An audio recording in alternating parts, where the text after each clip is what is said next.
It's been exactly 5 years since Julian Assange stepped into the Ecuadorian Embassy in London, and he hasn't left since. The Wikileaks editor sought political asylum there as Sweden investigated allegations of sexual offences against him. However, last year, the United Nations ruled that he's being arbitrarily detained. And just last month, Assange received a small boost and a legal breakthrough. After being wanted for questioning over allegations of sexual assault in Sweden 7 years ago, prosecutors finally suspended the case against him. But the Wikileaks editor admitted that his fight is far from over. The road is far from over. The war, the proper war, is just commencing. The UK has said it will arrest me regardless.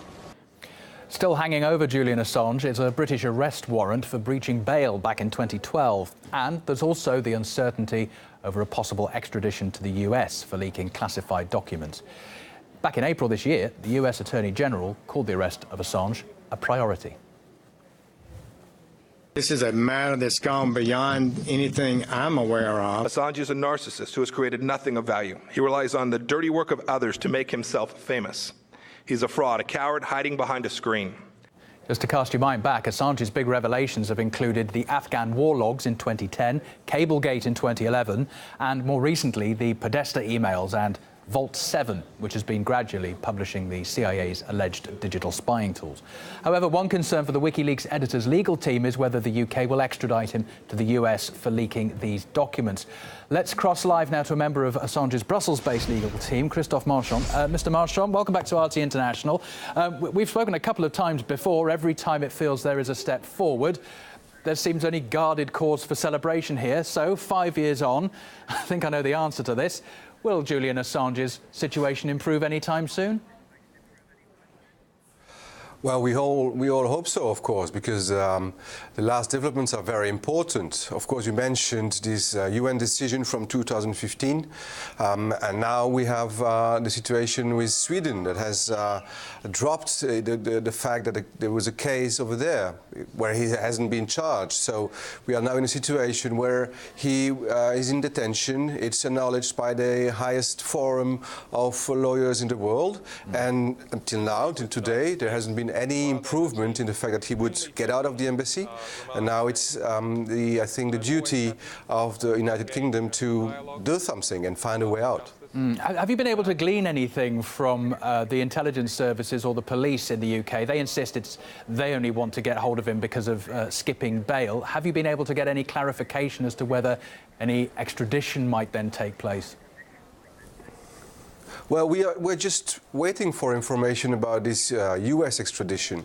You know, it's like the elephant in the room. Everyone knows it's there, but no one seems to say it sees it. So now we really want to have that information. We know it exists. We want it to be given to us as a legal team just to assess the situation and see how we can protect Mr. Assange from this, obviously, extradition demand from the US, where he would face inhuman and degrading treatment and, of course, unfair trial.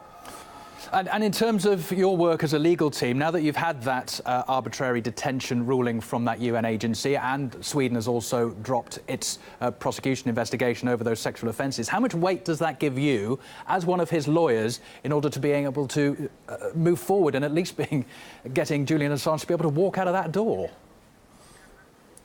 It's very hard. I mean, we have this first point is he's in detention. It's now legally admitted by the UN bodies. So now it's the duty of the UK to do something. I mean, United Kingdom, me as a lawyer, I learned is the land of habeas corpus. They are the one who invented that if someone is detained, this person has the right to see a judge to see whether the detention must go on. Here we have the situation, he's detained because, as the UK said, he infringed the conditions on bail, the bail that comes from this Swedish warrant that is now finished. So it's a duty of the UK authorities to find a solution and to say, well, you should do this and go to a judge and present a judge to assess the situation and to let Mr. Assange free and let him go to Ecuador. That's the only thing he wants. He wants a free passage to go to Ecuador.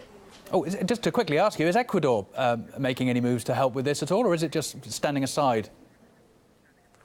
Oh, Ecuador has been always very helping Julian Assange. You know, Julian Assange in the beginning was depicted as a rapist, you remember that. Now they dropped the case in Sweden, so it appears who is Julian Assange? It's a human rights defender.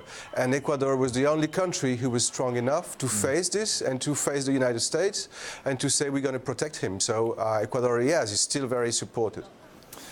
OK, for now, Christophe Marchand in Brussels, thanks very much for your time on this. Thank you.